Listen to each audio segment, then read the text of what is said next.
Life is to be lived. Lived before you die. Don't waste a second of this precious gift. You're here for a reason.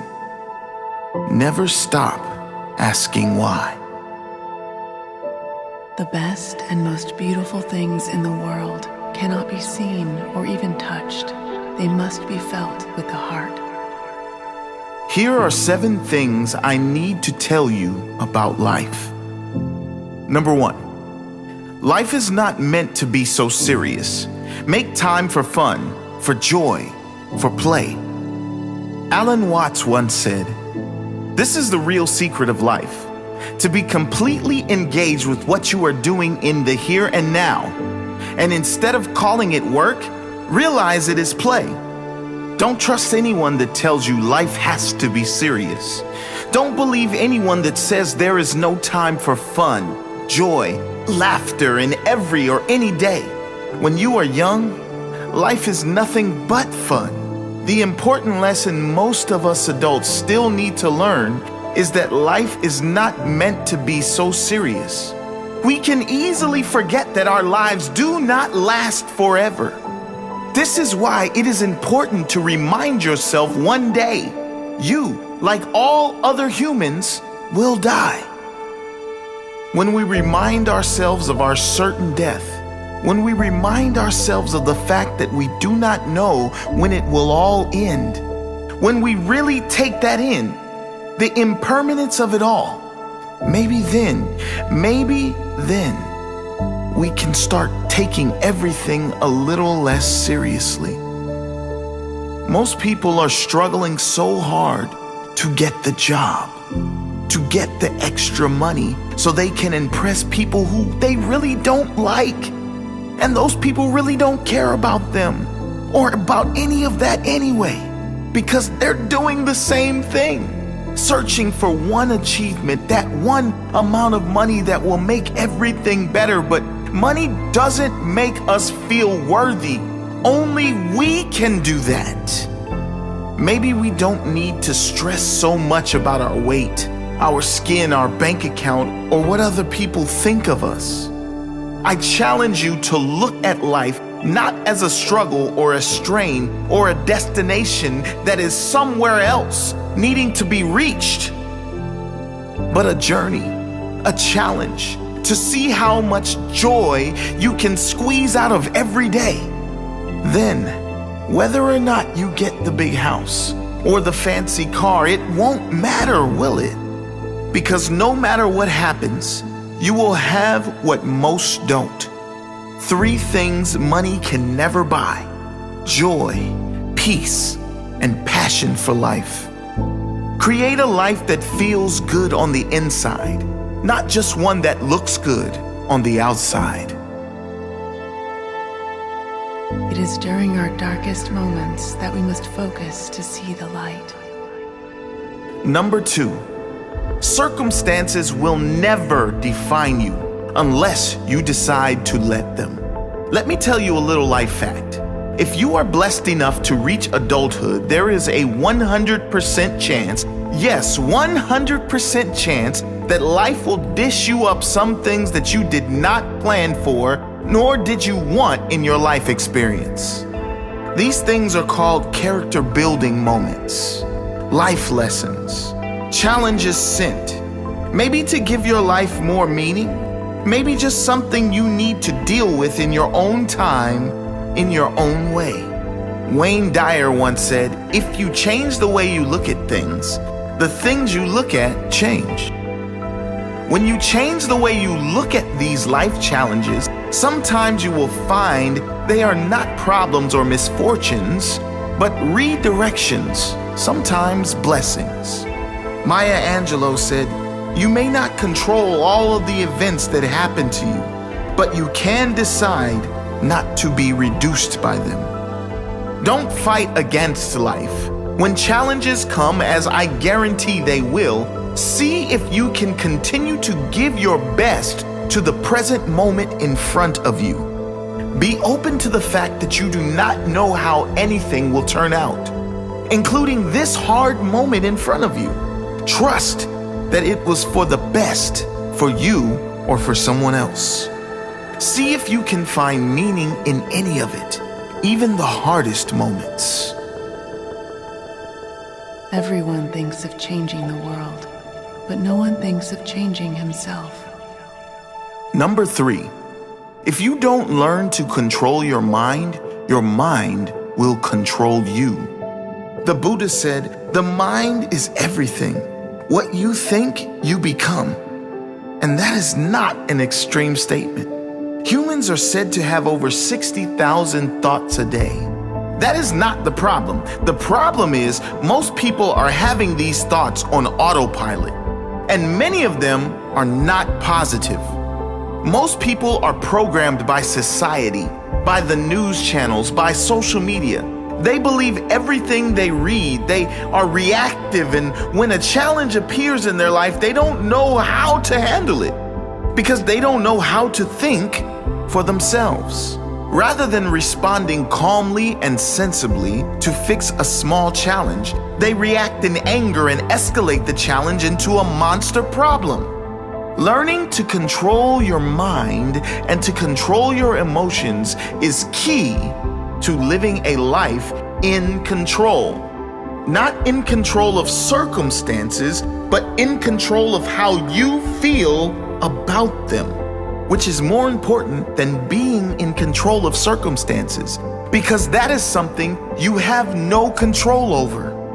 You control your mind and emotions through daily rituals, consistent self-work every day, repeating powerful processes that are proven to promote calm, positive feelings.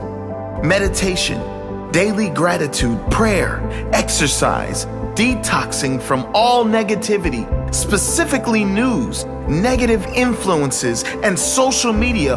All of these things are crucial to living a beautiful life. Ultimately, every individual is responsible for how they feel. Next time you react in anger, know that it is you that needs to do more work, not the circumstance or the person that made you angry. No matter what is going on around the world, inside your world, it can be a magical, peaceful place. If you're not going with the flow, you're going too slow. Number 4, make a plan, but go with the flow as well. Jim Rohn once said, if you don't design your own life plan, chances are you'll fall into someone else's plan. And guess what they have planned for you? Not much. Planning doesn't mean being attached to the outcome, though. If you plan to take your umbrella on a walk to deal with the rain, but your umbrella breaks, learn how to dance in the rain. What does that have to do with your life? Well, most often in life, you want to avoid getting wet. As in, you want to avoid getting in financial trouble, having health issues, having relationship or emotional problems, having a bad day, a bad week, bad year, or labeling your life as bad. How do you avoid the rain of life? You avoid it by planning. Not for circumstances to be perfect, but planning to do the work on you every single day. Planning exercise and healthy eating so your body is strong, healthy, and vibrant. Planning daily rituals like meditation, gratitude, prayer, journaling, or anything else that puts you in a great space. All of these things have a profound and compounding effect on your life. The people you attract, the relationships you attract and strengthen, how you feel about yourself. Now, of course, not everything always goes to plan. So when a challenge appears, when the rain of life comes down, learn how to dance in the rain, how to flow with it. And most importantly, plan to get back on track. As Benjamin Franklin once said, if you fail to plan, you are planning to fail. Care about what other people think, and you will always be their prisoner. Number 5, you'll never be able to please everyone. Yes, that's right. Even Mother Teresa has haters. No matter how pure your soul is, unfortunately, the reality of human beings is that we are all so different. And because of those great differences, we are all vibrating on very different levels. Some people are just not ready for kindness, peace, compassion. Some people aren't ready for anything positive. Don't let that get to you. It's nothing personal. It's just the very fact that everyone is so different. And from their difference in upbringing, circumstances, and environment come differences of opinion and differences in reactions. Just because they don't agree with you, or even if they are against you or your ideas, doesn't mean you can't find a way to either get along with them or let them go their own way in peace. The very thing you don't want to do is fight back and bring more negative energy to any situation. Let those who differ from you, differ from you. Be an example of someone who allows all others to have their opinion without being affected. Move on with your life without hate. There is no need for everyone or anyone to agree with you. Be so busy improving yourself that you don't even notice negativity coming your way. Be so focused on making a positive difference in the lives of those who want to hear from you that you fail to hear from those who don't. Be yourself. Everyone else is already taken. Number 6, you won't be happy if you're being someone else, trying to fit in with others. Be yourself and do it with pride. Genuine happiness will never come to you if you are changing who you are to please other people.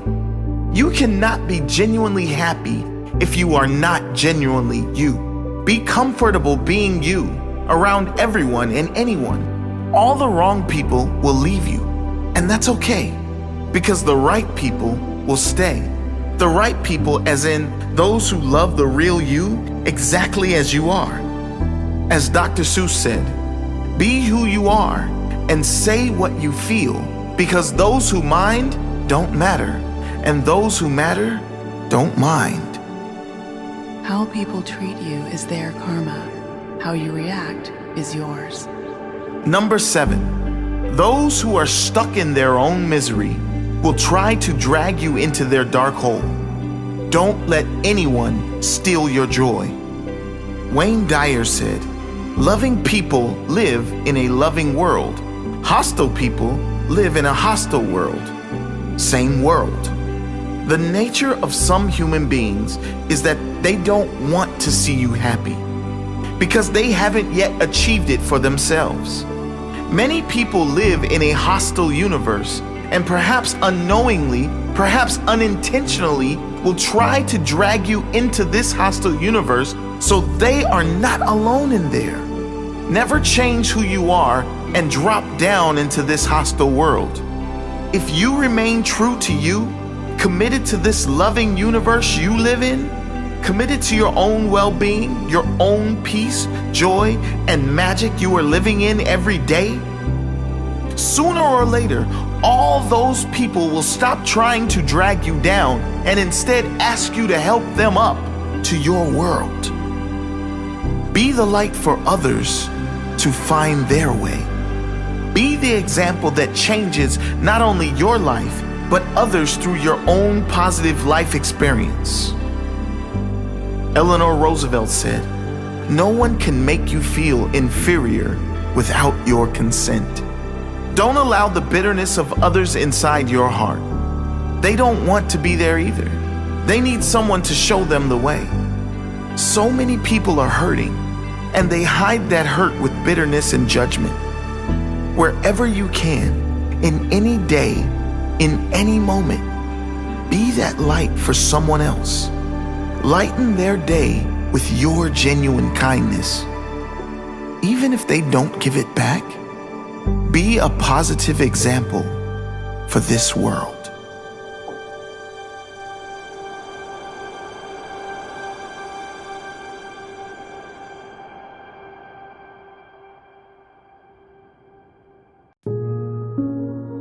For most of us, Our experience of life is always trying to get somewhere else, somewhere other than where we are. We're trying to make it, to achieve something that will make everything better.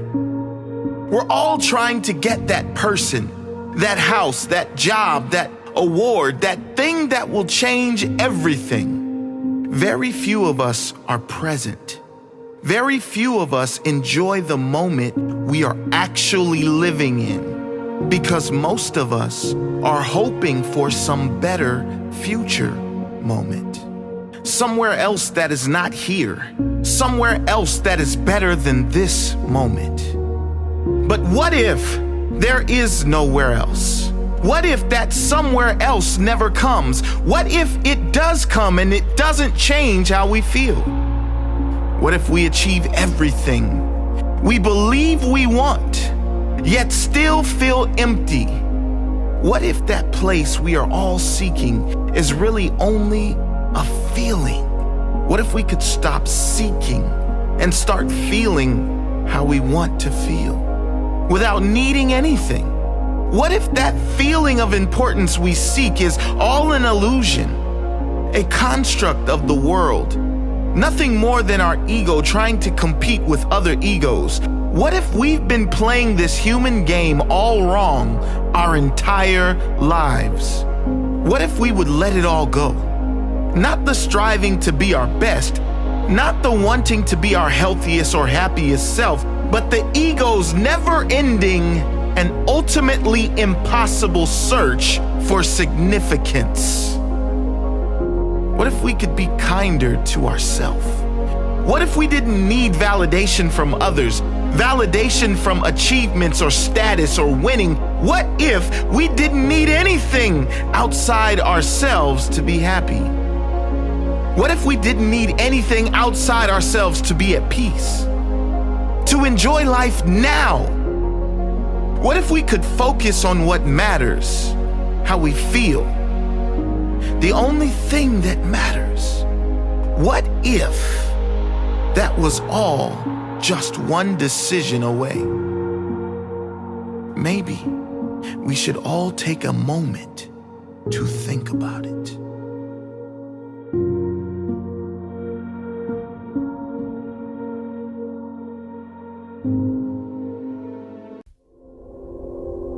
You are not your past. You are not your mistakes. You are not your failures. You are not who you were yesterday. You are not even who you were this morning. You are who you decide to become, who you commit to become. You could be one decision away from a completely new life. We are all capable of reinventing ourselves. There's absolutely no reason why anyone should live in the dark times of their past when their future is bright and waiting for them. Holding on to things that have gone wrong in the past is never going to serve your future. It's never going to make you feel good in the present. It will only increase your suffering. So you have to ask yourself, is that event, that moment from my past, that moment that is over now, worthy of sucking all the joy out of my present and my future? Am I really going to let that moment, that person or event win? Am I really going to let that take away all the joy of my future? Let it go. We all make mistakes. We all do. Those who move on have the greatest chance of joy, both now and in the future. Forgive yourself. Forgive everything and everyone, and feel the weight drop from your shoulders as you walk towards your new life. Repeat to yourself every day, I am not my past. I am not my mistakes. I am not my failures. I am who I decide to become. I am who I commit to become. I commit to become the best I can be. I forgive. I move on. I look forward to the new me. My best is yet to come.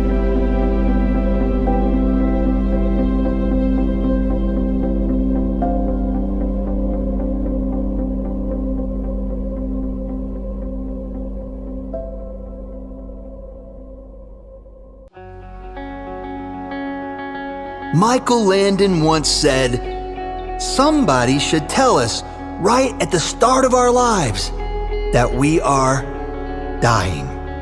Then we might live life to the limit, every minute of every day. Do it, I say. Whatever you want to do it now. There are only so many tomorrows." Isn't it amazing? We all know we are dying. We all know there's a chance there won't be a tomorrow. Yet none of us really live like we know that.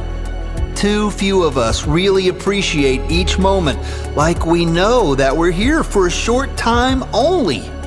Too few of us live a life we want to live, a life we are proud to live. Too few of us live with purpose and meaning. Thich Nhat Hanh said, "People say walking on water is a miracle, but to me, walking peacefully on earth is the real miracle."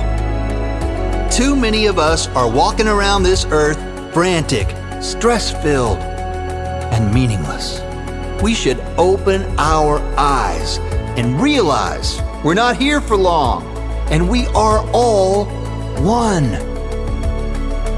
We should practice the peace we want to see, show the love we want to feel, and be the person we want to be. Wayne Dyer said, "Loving people live in a loving world. Hostile people live in a hostile world." Same world. It's a choice. It's a decision. We are living in the same world, and some of us are living in a loving way, and some in a hostile way. We're not here for a long time. Let's make it a joy-filled time. You want more time to yourself? Good! Spend more time by yourself. If it's important to you, it's important to your world. It will make you better.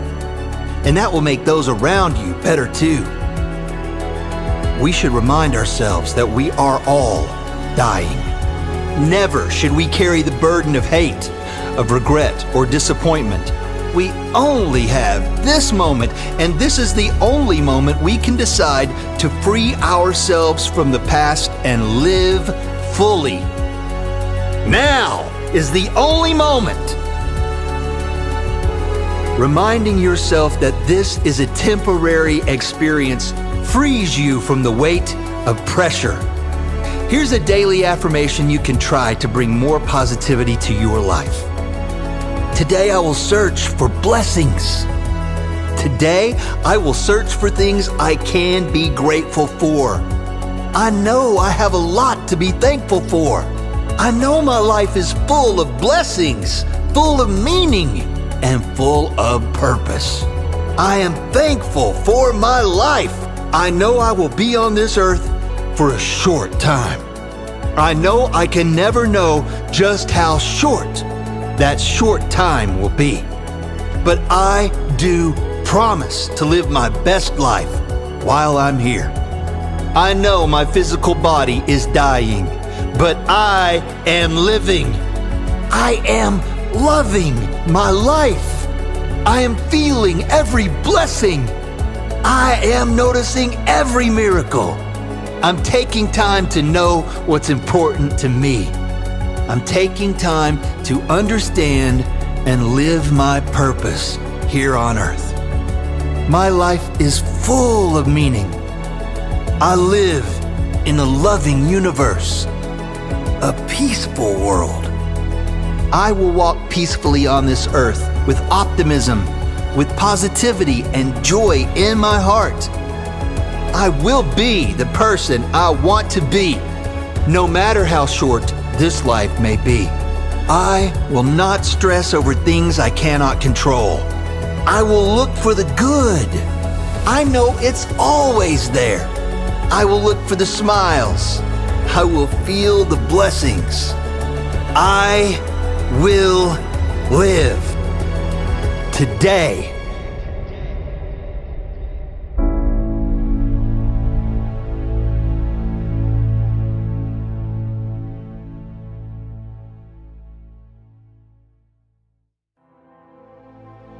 Today, I would like to propose to you a way of living that if you truly live this way, not only will it improve your life almost instantly, but it will improve the lives of everyone you come into contact with.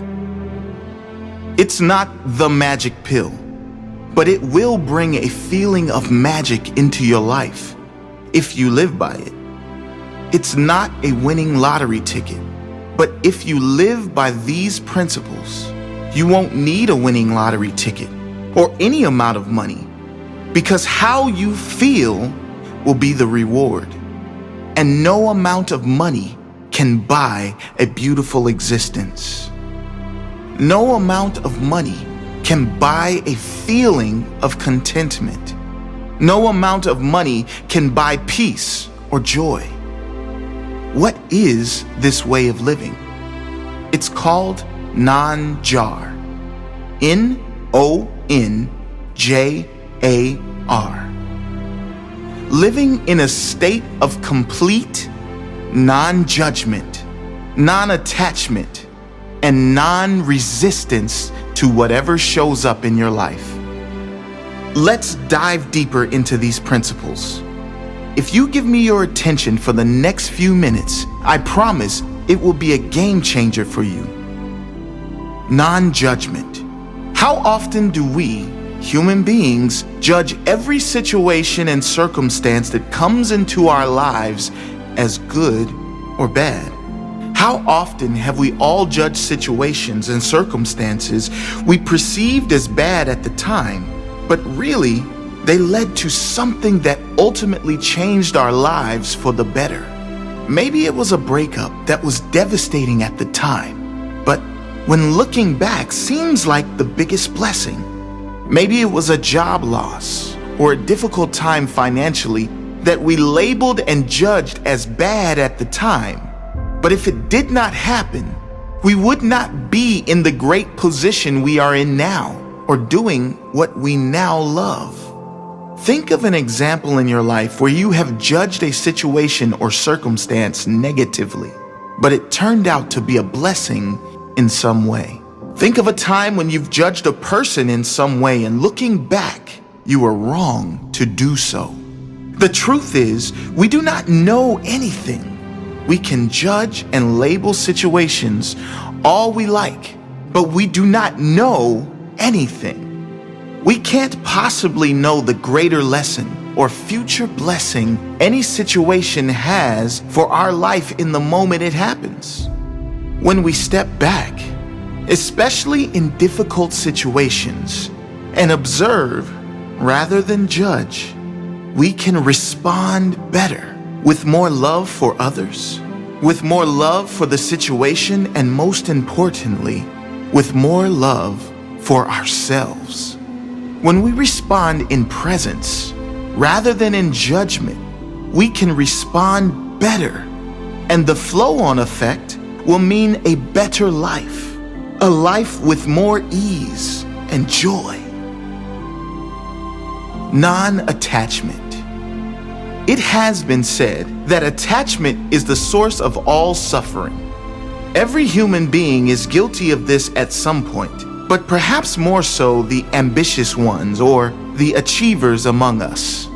It's those situations in which we are so attached to the outcome that we identify with it. And if the outcome doesn't work out as planned, we get upset, depressed, or maybe feel a loss of our sense of self. You might have experienced this feeling when being attached to a person in a relationship, or being attached to a certain financial position, being attached to how you are perceived by others, being attached to a result you've been working towards. Non-attachment doesn't mean we don't own things. It means we don't allow things to own us. We don't allow thoughts and emotions and ideals to own us. Non-attachment is being able to live and thrive in this world without being attached to any person, any thought, feeling, emotion, or any outcome in any way. Not being attached to anything, being any certain way. That means being non-attached to any emotion that shows up as well. So many of us beat ourselves up for getting angry, upset, sad, down, or simply not at our best. As if the first emotion wasn't bad enough, we punish ourselves for feeling it. Living in non-attachment, we allow the emotion to take place, be witness to it, and watch it dissolve. We witness the emotion, not judge it. Just like non-judgment, living in non-attachment means living with complete freedom and detachment to what happens. Whatever circumstances arrive, you accept them as if you had chosen them. Accepting them does not mean you give up seeking the things you want.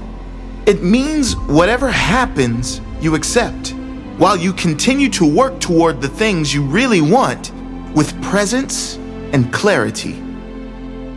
When you live in non-attachment, many of those things you thought you wanted fade away because you realize their insignificance, and that only leaves what is really important. Being attached to anything being a certain way drains you of your power. A Zen proverb that beautifully sums this up says, "Consider the trees which allow the birds to perch and fly away without either inviting them to stay or desiring them never to depart. If your heart can be like this, you will be near to the way." Non-resistance.